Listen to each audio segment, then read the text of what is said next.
오늘 소개해드릴 내용은 한국 치킨입니다. 최근 러시아의 우크라이나 침공으로 너무 무거운 기사만 전달해드렸는데요. 잠깐 쉬어가는 타임으로 가벼운 내용 하나 소개해드리겠습니다. 얼마 전 독일 일간지 데어 슈탄다드가 한국의 라이프 스타일이 유럽에 확산되고 있다는 기사 내용을 보도한 적이 있습니다. 매체에 따르면 오징어 게임 등 한류 콘텐츠의 부면상을 타고 K푸드, K코스메틱, K패션 등이 서방 국가들의 시장을 정복해 가고 있는데요. 기사는 코로나 기간에도 K라이프는 유럽에서 호우 경기를 막고 있다 강조하고 있습니다. 이 기사의 특징이 한류가 대중문화를 넘어 이제 유럽 현지인들의 실생활까지 얼마나 침투하고 있는지를 전달하고 있는 겁니다. 그런데 매체가 언급하고 있는 K푸드, K패션 모두 원래 서양의 것이었던 것이고요. 이제 새로운 라이프 스타일 한류로 다시 탄생한 것에 주목하고 있습니다. 원래 문화란 이질적인 문화가 서로 교류의 새로운 문화로 탄생시키기도 합니다. 그리고 이 새로 옷을 갈아입은 문화를 독창적이다 인정하기도 하죠. 이렇게 처음부터 서양의 식품이지만 한국 음식으로, 그래서 남다른 한국의 식사 문화 중 하나가 바로 한국식 양념치킨입니다. 최근 독일 여러 언론사에서 한국식 치킨에 관한 보도가 연이어 나오고 있습니다. 많은 매체들은 이 새로운 치킨이 한국 치킨, 새로운 방식의 치킨이라는 것을 강조하고 있는데요. 즉 후라이드 치킨이 미국이 원조이고 독일 및 유럽도 잘 먹는 이들의 식사 문화입니다만 이를 한국이 도용했다 생각하고 있지는 않습니다. 다시 말해 한국 치킨으로 구분해 언론사들이 다루고 있죠. 이 라이프 스타일이 치맥 등과 같은 상품으로 한국 후라이드 치킨이 한국 시장을 넘어 유럽 시장에서도 인기를 얻고 있는데요. 그러니까 치맥이라는 단어가 그대로 유럽에서 통용되고 있다는 겁니다. 프랑크푸르트만 해도 한국 양념치킨 집이 수없이 많이 들어서 있죠. 한식을 파는 식당에서는 이제 치킨이 없으면 안 될 정도입니다. 이미 한국 양념치킨에 관한 레시피를 유명한 독일 쿠킹 매체에서도 모두 소개하고 있을 정도인데요. 저는 이 한국식 양념치킨이 이렇게까지 성공할 줄은 몰랐는데요. 사실 프랑크푸르트에는 예전부터 한국 양념치킨 전문 체인이 시도를 해보았고 그렇지만 그리 성공했던 사업 모델이 아니었습니다. 그런데 최근 들어 성장세를 이어가고 있죠. 그러고 보면 몇 년 전부터 독일이 관심을 가지기 시작했던 것 같습니다. 이는 독일 유력 언론사들이 써내는 기사를 봐도 알 수가 있는데요. 독일 유력 주간지 슈피겔은 몇 달 전이죠. 2021년 10월 25일 오늘은 한국식 치킨이다 라는 기사를 썼었습니다. 기사를 쓴 베르나 루거트 기자는 요리 전문 기자이지만 또한 요리사이기도 합니다. 그녀는 단맛과 신맛, 사실 최고는 이 두 가지를 동시에 느끼는 것이라고 전하며 한국 양념치킨에 대해 세세히 소개하고 있습니다. 그런데 한국 치킨에 대한 그녀의 표현이 아주 독특합니다. 한국 전쟁 중에 미군들에 의해 전파된 이 튀김옷을 입힌 치킨이 한국식으로 재탄생했다. 매콤한 소스와 함께 마치 아이들 생일 음식처럼 기막히게 다채로운 모습을 보이고 있는 것이 한국식 치킨이라 소개하고 있습니다. 그러니까 유럽은 전에 이런 여러 세계의 양념치킨을 맛보지 못했던 거죠. 그러나 그녀는 한국 치킨의 가장 독특한 특징은 양념에 있는 것이 아니라고 전하고 있습니다. 바로 바삭바삭한 튀김이 있다 설명하고 있죠. 한국식 치킨은 두 번 기름에 튀긴다는 특징이 있다 강조하고 있는데요. 그녀는 처음에는 라이트하게, 그러나 두 번째는 깊게 튀겨 바삭바삭하게 만드는 것이 포인트라고 강조합니다. 그리고 나서 양념을 입힌다는 것이죠.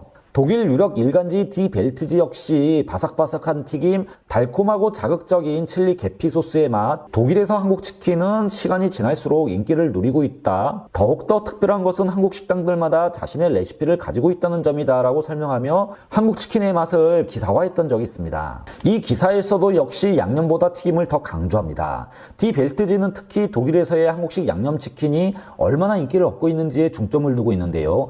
1950년대 미국에서 한국으로 넘어간 이 음식 문화는 처음에 단조로운 미국식 치킨이었으나 한국에서 다채로운 모습으로 바뀌었다 강조합니다. 그리고 양념에는 마늘 간장 소스부터 해서 와사비 생강 소스가 곁들인 양념까지 다양하다 설명하고 있습니다. 그리고 이제 이런 맛을 독일의 대도시 어디서든 맛볼 수 있다 전하고 있습니다. 신문은 프랑크푸르트에서 치킨집을 경영하고 있는 한국인 김호송 씨와 인터뷰를 했고요. 한국식 프라이드 치킨의 특징이 서양식 치킨과 다른 점이 튀김에 있다 강조하고 있습니다. 그러니까 슈피겔지나 벨트지나 이 튀김에 대해서 상당히 강조하고 있는 것을 지금 보실 수가 있습니다. 또한 여기에 각종 소스를 곁들인 양념이 함께 치킨과 맛을 내며 이 맛을 더욱더 돋구기 위해 독일에서처럼 감자튀김이 함께 나오는 것이 아니라 무가 제공된다 설명하고 있습니다. 그러니까 매체는 유럽인들이 기존에 먹던 서양의 후라이드 치킨과는 이미 만드는 과정에서 구분되고 있는 것이 한국의 치킨이라는 점에 주목합니다. 또 한국식 치킨이 따로 새로운 카테고리로 자리 잡은 이유가 있습니다. 그만큼 한국인들의 치킨 예정이 남달랐기 때문이라는 건데요. 먼저 기사는 한국에서는 치킨이 한국 식사 문화의 중요한 부분으로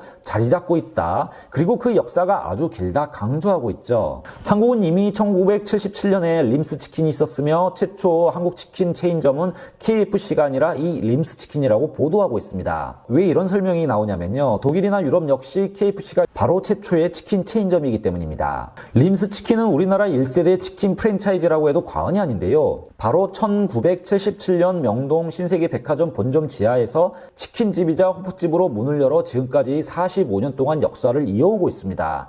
바로 이 브랜드가 우리나라 최초의 치킨 프랜차이즈로 인정되고 있는 거죠. 그리고 롯데리아 1호점이 1979년도에 들어섭니다. 프랜차이즈 사업으로서도 꽤 빨랐던 편이죠. 그만큼 한국인들의 치킨 사랑이 남달랐던 겁니다. 제가 검색해보니까 현재 전국에 53개 정도의 매장이 있는데요. 대형 체인점의 공세에도 대단한 선점을 하고 있는 거죠. 특히 새로운 트렌드에 예민한 한국 소비자들에게 이런 역사를 지켜온다는 것이 아주 뛰어난 겁니다. 물론 저도 맛보지는 않아 맛은 잘 모르겠습니다. 기사는 이 림스 치킨은 한국에만 있는 것이 아닌 치킨의 본고장 미국에도 사업을 확장하고 있다 밝힙니다. 휘스턴에 있는 것으로 제가 알고 있고요. 저도 확인을 위해 홈페이지에 들어가 살펴봤는데요. 재밌는 사실을 알 수가 있었습니다. 바로 83년도 엑스포 뉴욕 국제 발명전 식품 발명 부분 금메달을 수상했다는 사실이 눈에 띄는데요. 치킨의 고장 미국에서 치킨으로 식품 발명에 금메달을 받았다는 것이 조금 새롭죠. 당시부터 얼마나 꾸준하게 레시피에 노력을 해왔는지 알게 하는 대목입니다. 기사는 이외에도 오래된 한국의 치킨 체인점으로 페리카나가 있다고 소개하고 있습니다. 페리카나는 1982년도에 설립되었죠. 대전에서 시작 페리카나 상사를 설립한 후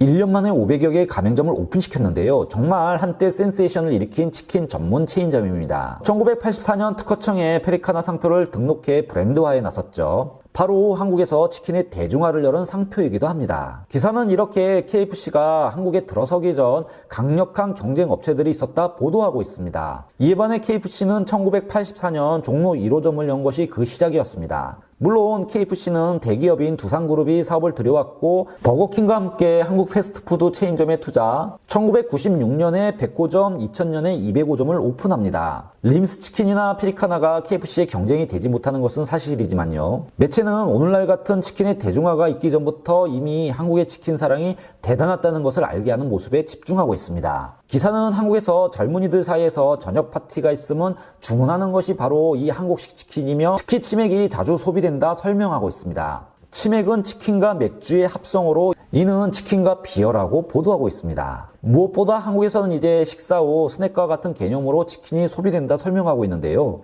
바로 치킨이 식사가 아니라 간식이라는 거죠. 또 매체는 프랑크푸르트 한국 치킨 전문집 꼬끼오 브로스를 탐방, 이 가게에 대해 자세히 설명하며 이런 트렌드는 비단 프랑크푸르트뿐만이 아니다. 베를린에 가면 앵그리 치킨도 있다 전하고 있습니다. 그리고 독일에서는 한국 치킨에 대한 소비자들의 이해도가 아주 높아 보입니다. 기사는 이들 한국 치킨 가게들이 한국 치킨이라는 것을 강조하고 있지 않지만 고객들은 한국식 치킨이라는 것을 알고 있다 보도하고 있죠. 그런데 왜 이렇게 유럽 현지에서 한국식 패스트푸드가 인기를 얻고 있을까요? 매체 스탠다드는 스트리트푸드에 관해서는 한국은 아주 창의적이기 때문이라고 주장하고 있습니다. 신문은 한국식 핫도그, 오징어 게임에서 나오는 달고나, 그리고 한국식 커피인 달고나 커피가 얼마나 인기가 있는지 설명하고 있기도 합니다. 이 음식들 모두 한국 스타일로 기존 서양의 음식 문화를 변형시킨 것들이죠. 기사는 당신이 비엔나에 가면 한국 카페, 주주 카페에서 달고나를 맛볼 수 있다 보도하고 있습니다. 이렇게 한류가 확산되면서 한국인들에 의해 독창적으로 태어난 K푸드가 더 주목을 받아가고 있는 모습입니다. 이에 따라 K푸드 수출 또한 커지고 있습니다. 지난해 농수산식품 수출액이 처음으로 100억 달러를 넘어섰다는 기사들이 속속 나오고 있는데요. 바로 113억 6천억 달러를 기록한 건데요. 전 세계적으로 신종 코로나 바이러스 위기 속에서도 K푸드 수출이 증가했다는 것은 아주 큰 신호로 읽힙니다. 농림축산식품부에 따르면 전년보다 15.1% 증가한 것으로 아주 큰 성장률을 보이고 있습니다. 지금까지 독일어 신문을 읽어준 남자 독신남이었습니다.